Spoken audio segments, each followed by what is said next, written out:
Let's get this party started. I had some emails right before class started that there was a couple folks that said they might be a couple minutes late because they have a geomatics exam. So hopefully they're able to traverse their way through that test. And we're starting Wednesday off with a pun, with the traverse pun. Okay, let's jump right into it. So we're rocking and rolling with the homeworks and the schedule, same schedule that we've been adopting. Today our discussion, and really today and Friday, is going to be trying to look at virtual work for beams. But what we're going to do is I want each day to be focused on a particular aspect. Because if I was being a pure, theoretician, we could actually kind of stop, because I mean, we've already done moment diagrams and I've already shown you the formula. So you have all of the tools necessary.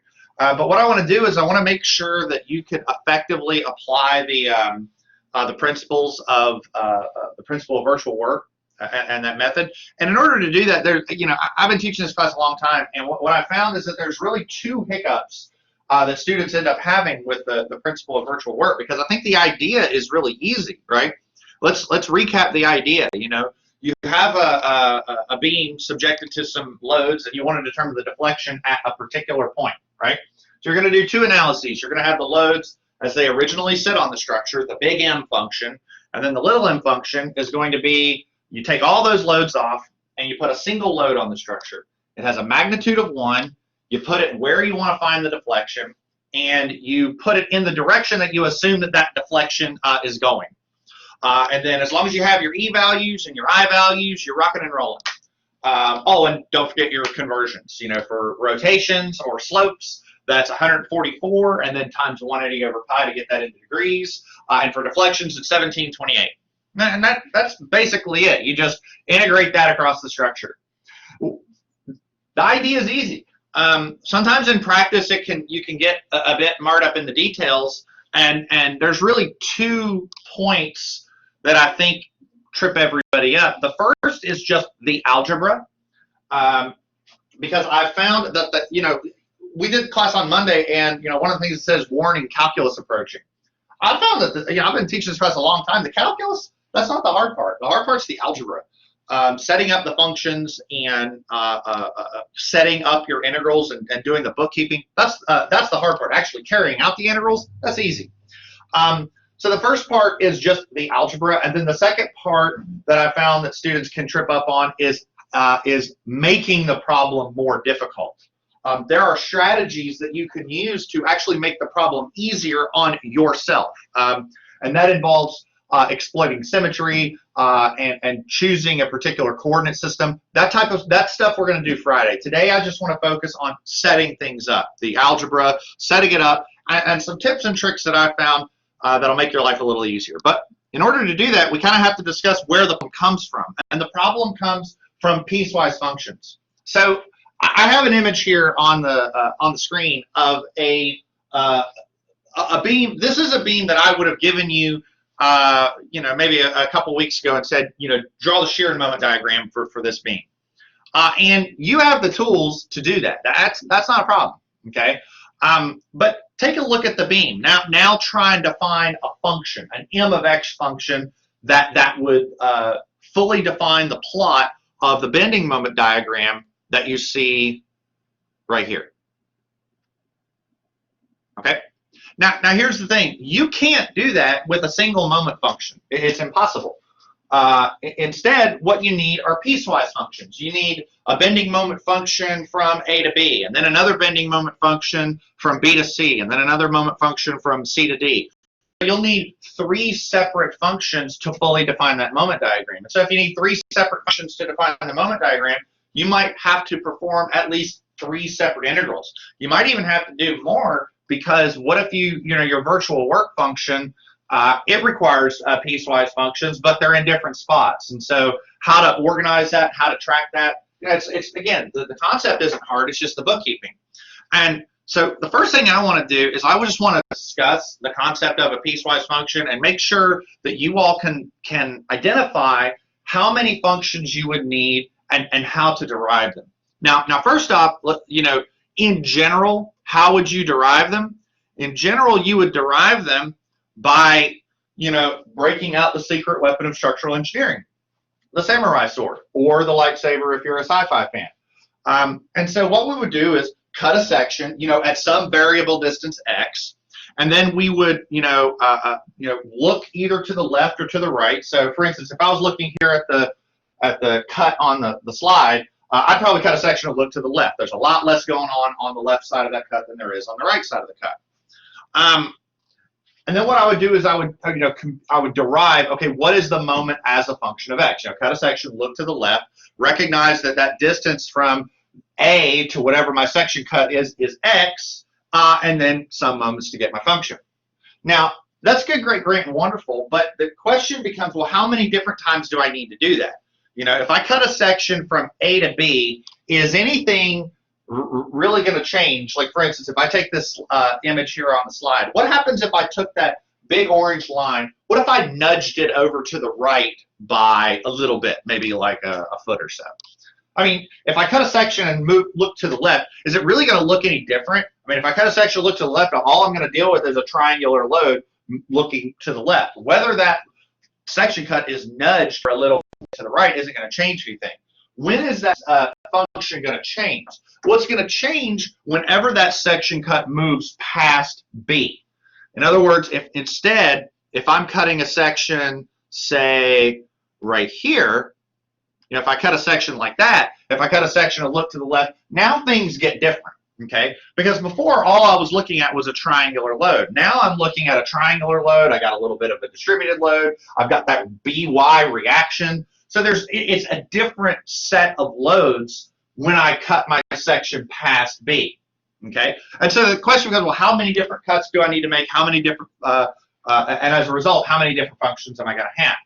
Well, the need for a new function is caused by an interruption of the load. And so what I mean by that, if you move your section cut, as soon as you have a new concentrated force, a new concentrated moment, or you see, something like that, then you need a new function. Anytime that you see a distributed load terminating, you see a distributed load commencing, you see the magnitude, the distribution changing. Here we went from a triangular load to a distributed load.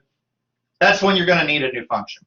And an easy way of figuring this out is to, quote unquote, move your section cut along the beam. And once you pass through, and it's supposed to be interruption, not interruption.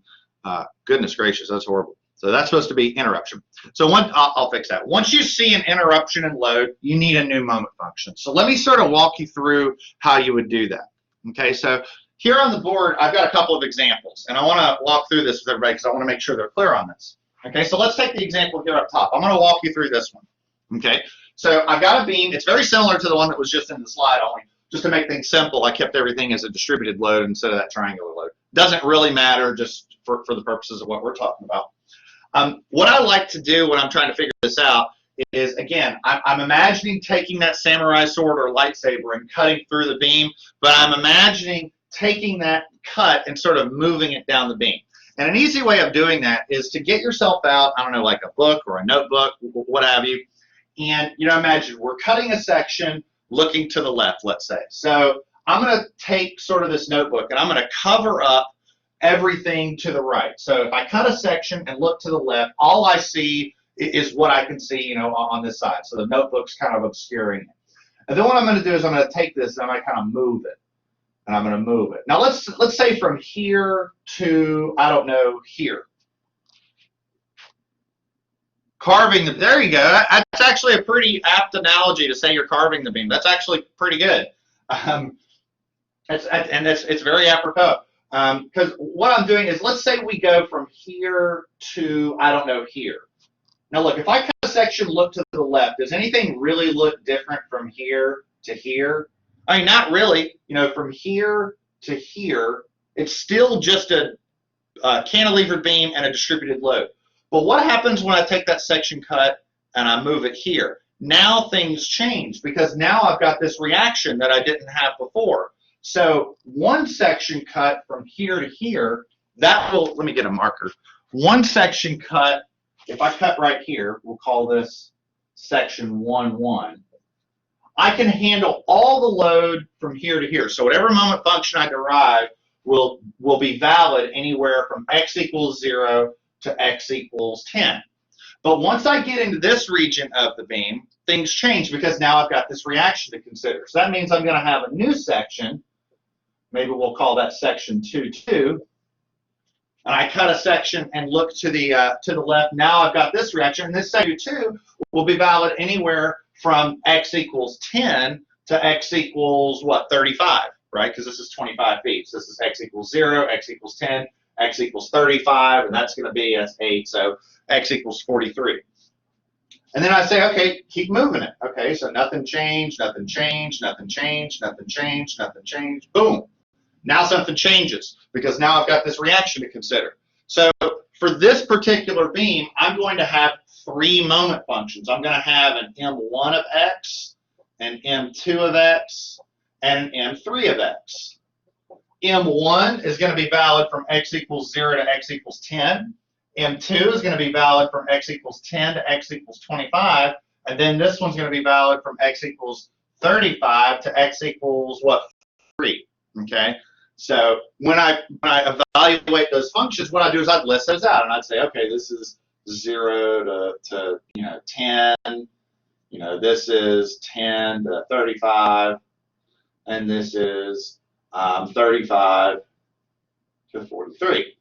Now, you could take those equations and then graph them in something like Excel or your calculator or whatever to see if those graphs represent the graphical moment diagram that you generate, because they should. I mean, that's all these m of x functions are just the moment diagram in algebraic form. But the idea is that now you have a mathematical description that defines the entire diagram. So if you understand that, help me out with this one. Okay, so I have a simply supported beam, and I have 3 point loads, a point load here, a point load here, and a point load here. So if you're following along with this, help me out. How many moment functions would I need to fully define this moment diagram? I'm asking you. 4, exactly right. Okay, and so you'd have, 1 from 0 to 6. You'd have 1 from 6 to, 14. 1 from 14 to 23. And 1 from 23 to 30. And that's exactly right. Okay. Now let's see if you all are paying attention and remember what was happening from our first exam and back before. Can you tell me what are these moment functions going to look like? Now this is going to take some insight. This is a beam that has a series of point loads on it. What is the moment diagram going to look like? And then as a result, if you know what the moment diagram is going to look like, what are these functions going to be? Like, think it through. So we have the point reactions here. So think, what does the shear diagram look like for a beam like this? And then as a result, what does the moment diagram look like for a beam like this one in the middle?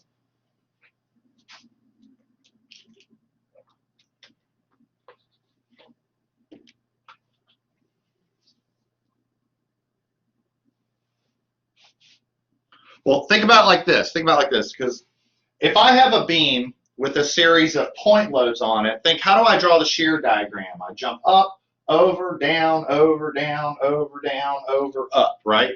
So up, over, down, over, down. It kind of looks like a stair step, right? So all of the shear diagrams are constant. So the shear diagram is exactly what Mr. Riggs said. The moment diagram is linear, right? There are a bunch of lines, okay? If there are a bunch of lines, and I'm going to show you this here in a second, we're actually going to be able to construct those equations for the m of x functions really easily. We can actually get around cutting sections and summing moments because we don't, if it's a line, the equation of a line is pretty easy. So that's just food for thought for later. I just want to keep that in the back of your head. Now, here's one more, okay? Now, this is going to take some thought, okay? I got a fixed support here. I have a point load here, support right there, but right here is a hinge, okay? Now, this is a hinge. How many moment functions do I need for this beam? I'll get out of the way. So fixed support, point load, hinge, support over here? How many moment functions? Somebody other than Mr. Riggs.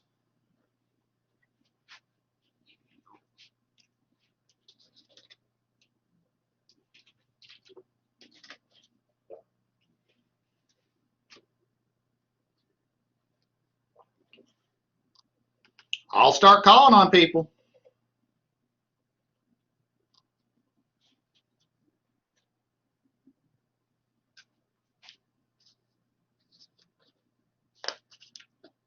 All right, Mr. Smith, help me out.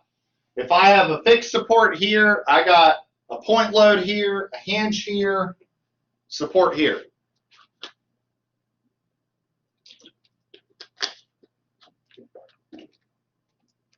I think this one had 4.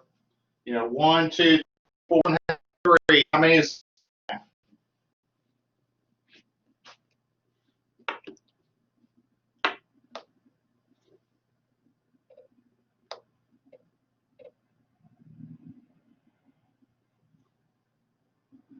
Is it the audio? Is the audio not working?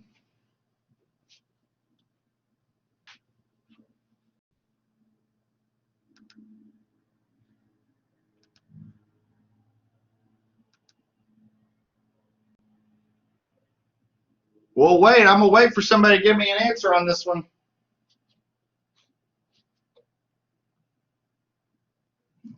Is there a way that you can make your screen show on my full screen instead of just in the little corner? I tell you what. Why don't not when I turn the screen off, but I'll tell you what. I'll do you one better. How about this?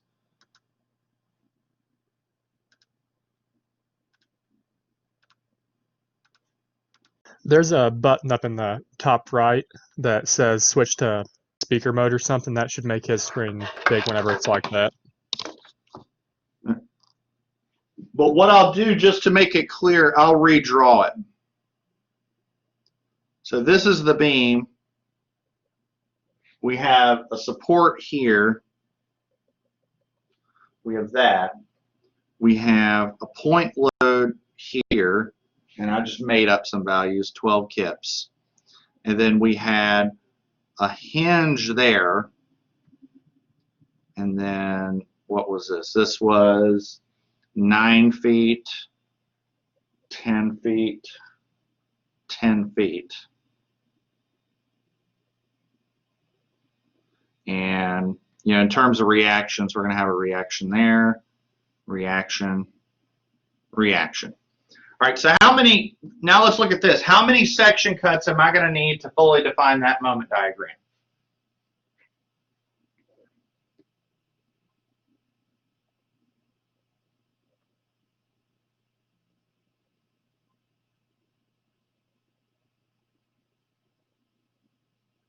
All right, we got 3s. Okay. Now, for those of you that said 3, take your hand. No, that is incorrect. Okay, and the answer is 2. Okay, here's the reason why.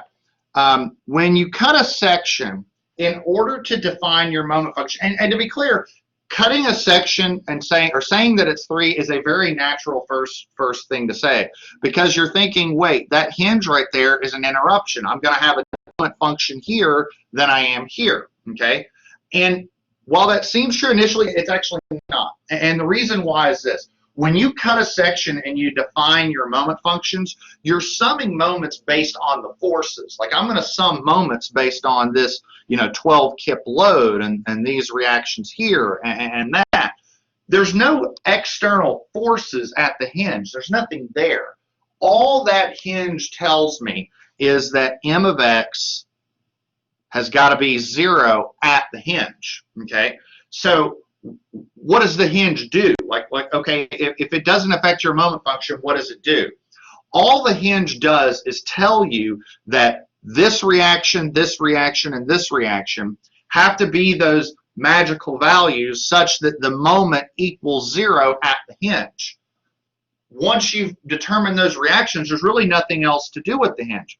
I promise you, if you just cut a section somewhere between that 12 kip load and if you cut a section somewhere between that 12 kip load and that support on the right, you will just get a single moment function. But if you take x equals 19 and plug it into that function, you will get x moment equals 0.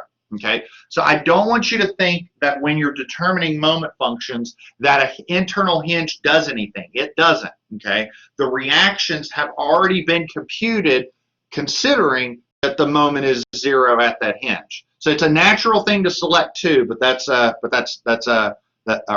natural thing to select 3, but that's incorrect. Does that make sense? That's a good way of saying it. Yeah, it indicates that your moment is 0 there, but it's not something that goes into your moment function. Your moment function is an expression of the external load on the beam, and so there's no external load there if all you see is a hinge like that. All right. So does that make sense on determining the number of functions? Any questions on that? Because that's kind of important. This is really, really important stuff. Okay. Now let's talk about something that I think is really important to note. I have always found that if you have a beam that you have to cut, bunches of sections for, that it can get kind of exhausting. And so any shortcut, any tool that you have at your disposal to make that job a bit easier for you is something that we should exploit. And so I want to recall some shear and moment diagrams for what I'm calling concentrated effects. So in other words, what are the similarities if I have a beam that's subjected to either a concentrated force or a concentrated moment? Okay, so let's take a look at the concentrated force here on the left. If I have a beam that's subjected to a concentrated force, what is that concentrated force going to do, with respect to the shear diagram? Well, with respect to the shear diagram, I'm going to have just a jump, like that sudden jump in the shear diagram, but the shear is going to be constant on either end. I'm going to have a 0 slope. So the moment diagram, this is what Mr. Riggs was talking about, you're going to have a linear moment diagram. It's just going to be like, a series of lines. Now, on the side, if you have a concentrated moment. Well, remember, concentrated moments don't affect the shear diagram, but they do affect the moment diagram through a constant jump. Now, what I want to do is I want to look at these two moment diagrams, because ultimately what I need to do is I need to determine a function for those moment diagrams. Now, here's the thing. Regardless of whether or not you're looking at the moment diagram on the left or the moment diagram on the right, there's a pattern, okay? And the pattern is that they're both lines. They're both just linear segments, right? Here we have, a straight line and a straight line, and here we have a straight line and a straight line, okay? They're both linear, okay? And if they're both linear, that makes our life a lot easier from an analysis perspective. See, here's the thing. And this is sort of a weird thing to state just generally, but the more you think about it, it rings true. M of x function. Let's go back to the m of little m. Little m is the virtual moment functions. Virtual moment functions are what you get when you take all the loads off the structure and you only put a single force on it. And that single force is either a concentrated load or a concentrated moment. Well, with both of those situations, they're lines, right? Little m functions will always be lines every time.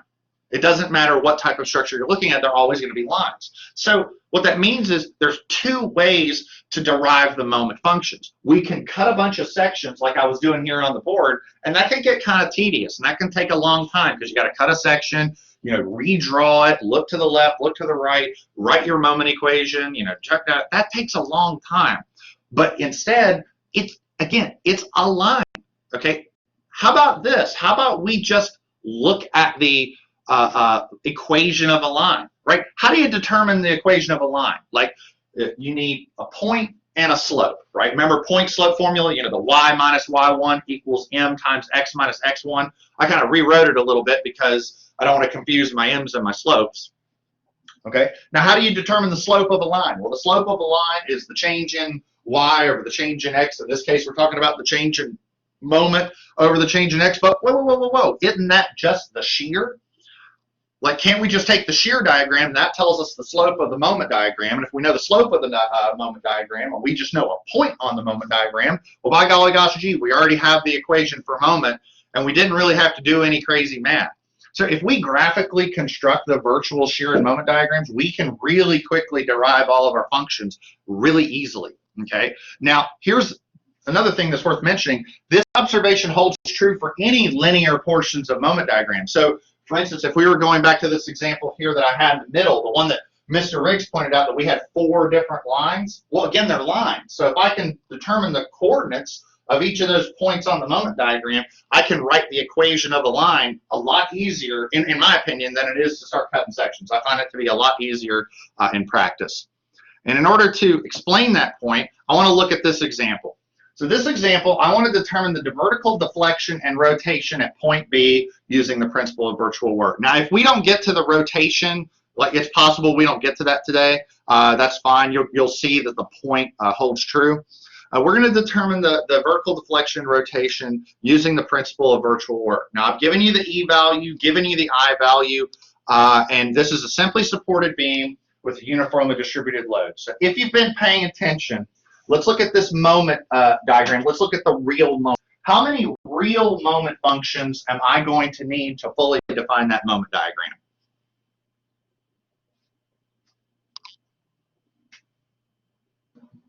Dr. Michelson? Yes. Why would we not just let's say that we would just define one of them to define the like the curve or define the function for just one of them, whether it be shear or moment or otherwise, and we can just integrate or take the derivative of depending on which one it is and which one we want to get. Well, remember, okay, so keep going. No, finish that. I'm just saying, if it's more immediately obvious that, let's say, the function is one shape, and based on the way the thing is loaded, then I think that, I don't know. I'm just trying to make a more streamlined process, I guess. And that's what I'm leading to as well. I'm leading to a streamlined process as well. Let me say a couple things. Number one, I think that taking the derivative of a moment function to get a shear function is completely fine. But taking the integral of a shear function to get a moment function is I don't want to say a bit dangerous, but I never really felt it saved time, because the integral of the shear function is the moment function plus c. There's an arbitrary constant of integration, and you've got to use boundary conditions to solve for that, and then you end up doing the same amount of work if you just cut the section, okay? So that's point one. Point two, I propose that the only time that you really should ever truly worry about cutting sections is whenever you're dealing with distributed loads or situations where your moment diagram is going to be parabolic, okay? And just, I tell you what, let me chug through a little bit of what we're going to do on this problem, and I think you'll see what I'm talking about. You'll see how ultimately the end result is to try and reduce the amount of work possible. But I do want to go back to the original question. How many moment functions will we need to fully define a moment diagram for this beam? Like, regardless of whether or not how we figure them out, I'm asking how many of them will we need? Now you're saying 2, okay? But again, go back to that perspective of cutting a section and looking in one direction. Does anything really change from A to B? Like, I have a point of interest at B, but if I cut a section and look to the left, it's still a uniformly distributed load. Mr. Enoch is correct. There's only going to be one moment function for this entire beam. And this is the discussion I wanted to have. This is really good stuff. And this is really, I'm glad you see. I want to make sure everybody else sees this as well. Let's start chugging into it. Let me bring up my notebook here.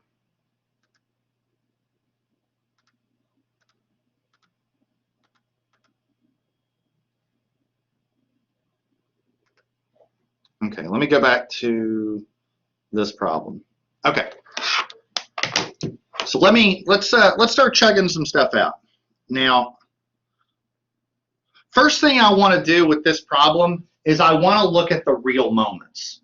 Okay, so let's look at the real moment function.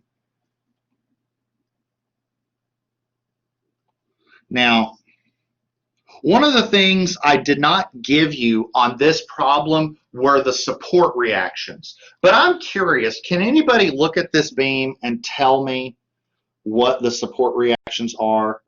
What is AY and CY? What are their magnitudes? All right, let's just take a look at the beam. I mean, you could ignore that B point. That B point isn't doing anything to the beam other than just telling us where we're interested in finding the deflection. What are those values? Somebody said something. Who was it? Mr. Adkins. Well, we know that the total amount of force onto the beam will be equal downward is 36 kips.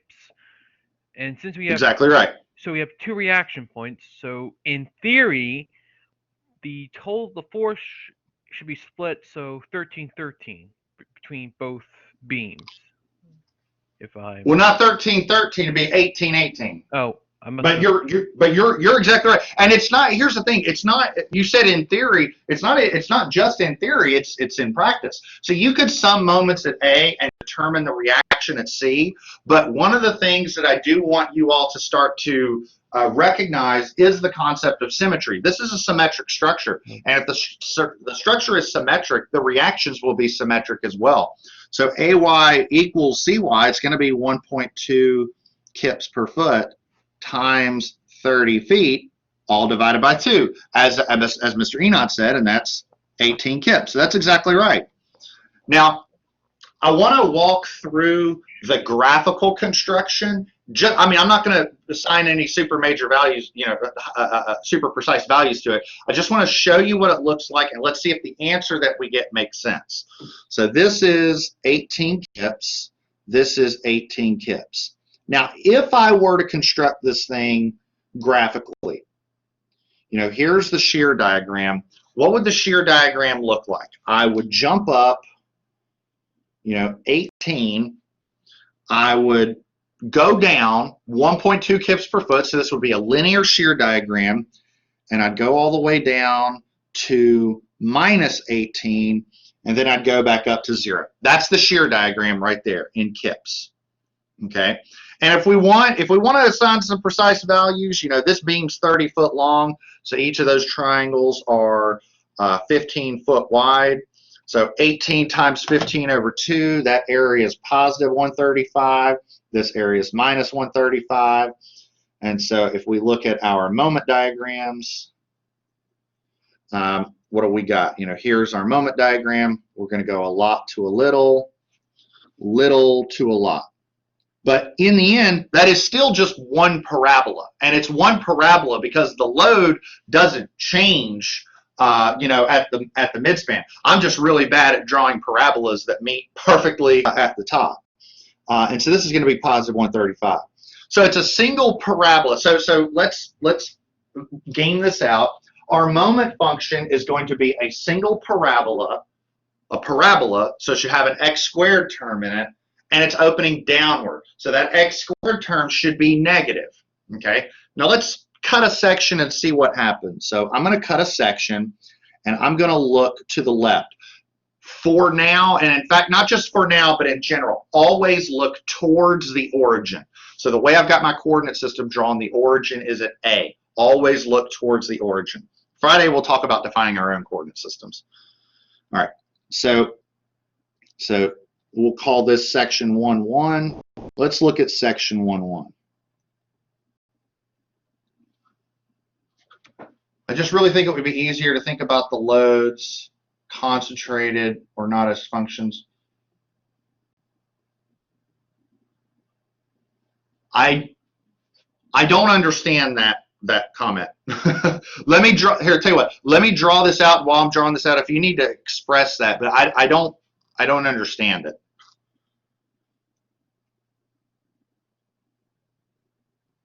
Let me redraw this.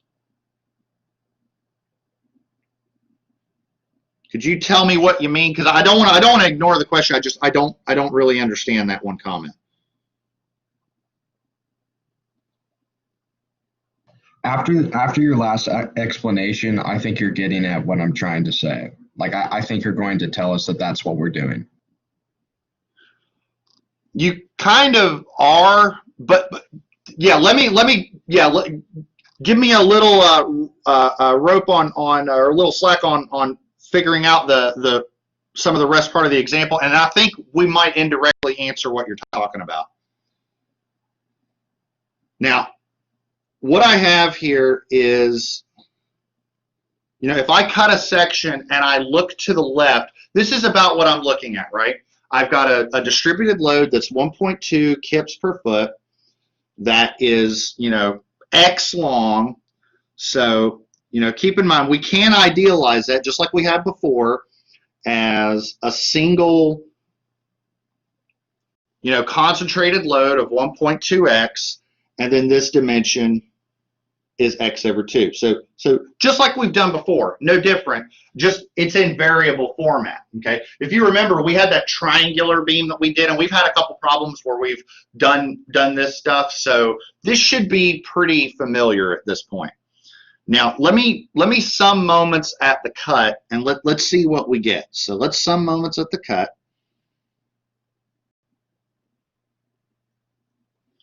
Okay. Now, let's check this out. So if I'm summing moments at the cut, I'm going to have 18 times x. I'm going to just leave the units off for brevity's sake. I'm going to have 1.2x times x over 2, and I'm going to have my moment function, which sometimes when I'm writing this out, I'll just call it m. I might not write the m of x. So I'm going to have 18x equals m of x plus, what is that, 1.2 over 2, 0.6 x squared. Okay, or m of x is 18x minus 0.6 x squared. So what I'm saying is that function fully defines the moment diagram for this beam. Now, if I wanted, I could take the derivative of that and come up with a v of x. What I'm saying right now is that for the purposes of deflection, I don't really care. Remember, in order to determine the deflection, what I'm after is a little m, a big M, and integrating them. So the shear function's fine if I want it. I just don't really need it for what I'm trying to do here. All I care about right now is the moment function. The only other thing I'm going to add to this right here is a little statement off to the side, and I want to recognize that this is valid for the entire beam. It's valid from x equals 0 to x equals 30. Okay. Why am I saying x equals 30? Because the beam's 30 foot long. Okay. Now, if you want to check this function to make sure that the math works out, what do you get when you plug in x equals 0? You get 0 because the moment diagram is 0 right here. What do you get if you plug in x equals 30? X equals 30 is the other end of the beam. You will get x or moment equals 0. Okay, so 18x minus 0.6 times x squared. Plug that in at x equals 30. Boom, you get 0. And what's interesting is what happens when you plug in x is 15, because that's midspan. And if you take that function and you plug in x equals 15, you will get 135, which is the maximum moment that we get in this beam. Okay. Now, here's the thing, though. We're not done, because in order to apply the principle of virtual work, that's not the whole story. We need these. Okay. So we're going to need a virtual moment function. So let's look at the virtual structure. All right. Now let's look at the virtual structure.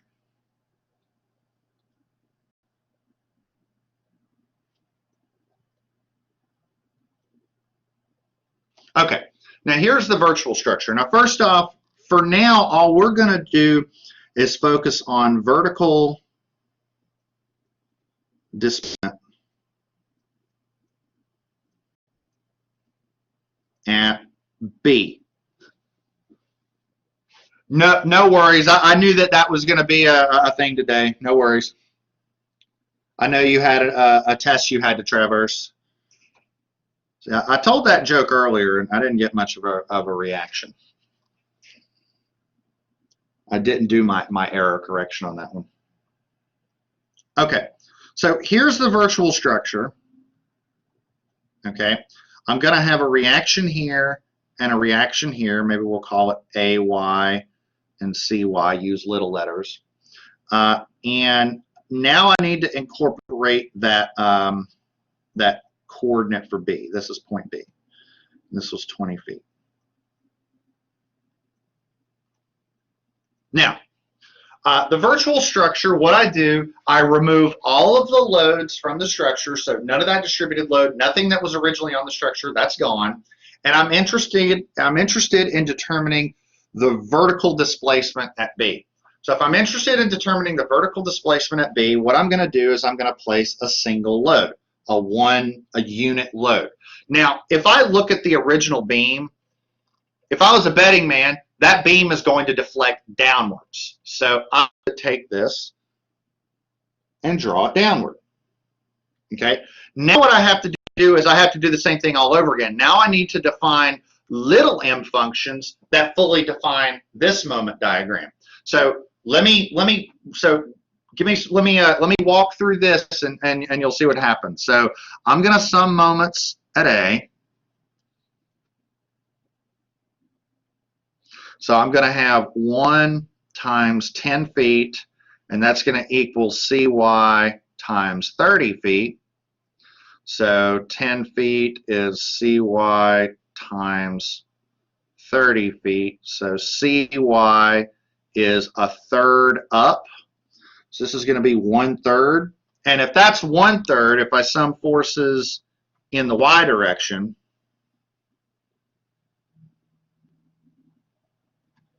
AY is 2/3 up. So this is 2/3.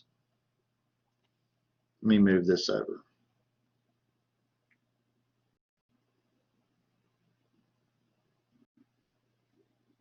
Okay, did I do that too fast, or are you all okay with that?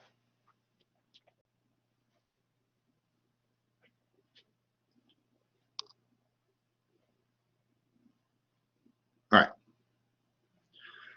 Now, let me, now what I'm going to do is I'm going to graphically construct the shear diagram and the moment diagram. I'm going to do this kind of quickly, okay? So here's the shear diagram. And so we'll draw our arrows. Start off at 0, jump up to 2/3, go over. Got my point load, so that's going to drop me down to -1/3, jump over, jump back up to 0. All right. I determine the area under the shear diagram. So 2 times 10, that's positive 20/3. 20 times 1/3, minus 20/3.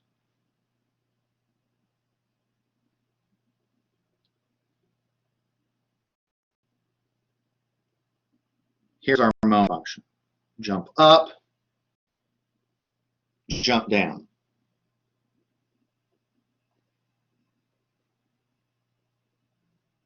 Twenty-thirds, 0, 0. All right. With me so far?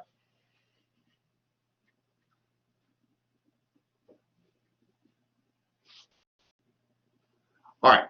Now, help me out with something, okay? What is the slope of that line? First off, I glossed over the fact that they are in fact lines, right? Remember, little m functions will always be lines every time.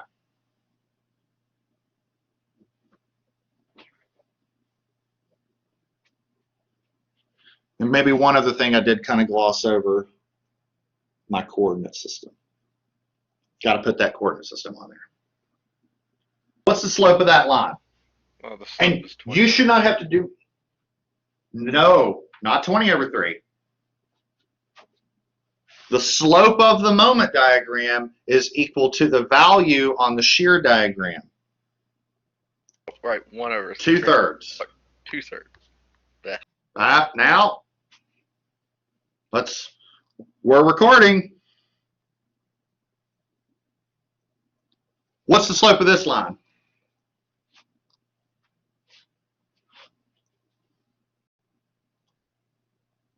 The slope of that line is equal to the magnitude of the shear. What's the magnitude of the shear? Minus 1/3. There you go. So here's the thing. If you want, you can cut a section and then draw out the equilibrium. You can do all that. Let me posit you a really easy way of determining these functions. Okay, I propose we're going to need 2 moment functions, an M1 and an M2. Let's take M1. All right, the slope of that line is 2/3. And somebody tell me the coordinates of a point that this line goes through.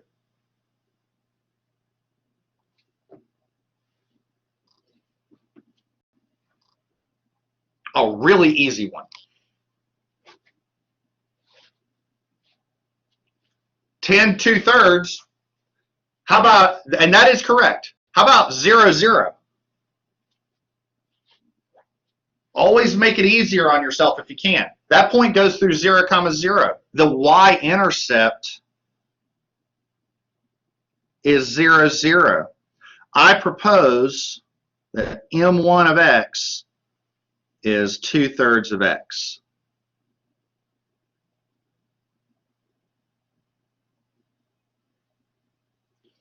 As for how applicable that is, I propose that equation only works from x equals 0 to x equals 10, right? Because keep in mind, this is x equals 0, this is x equals 10, this is x equals 30. So that first line is only applicable up until x equals 10. Once we get past x equals 10, we need a new moment expression in order to define this line. That line's going to have a different equation. What about M2? Well, the slope of that line is minus 1/3.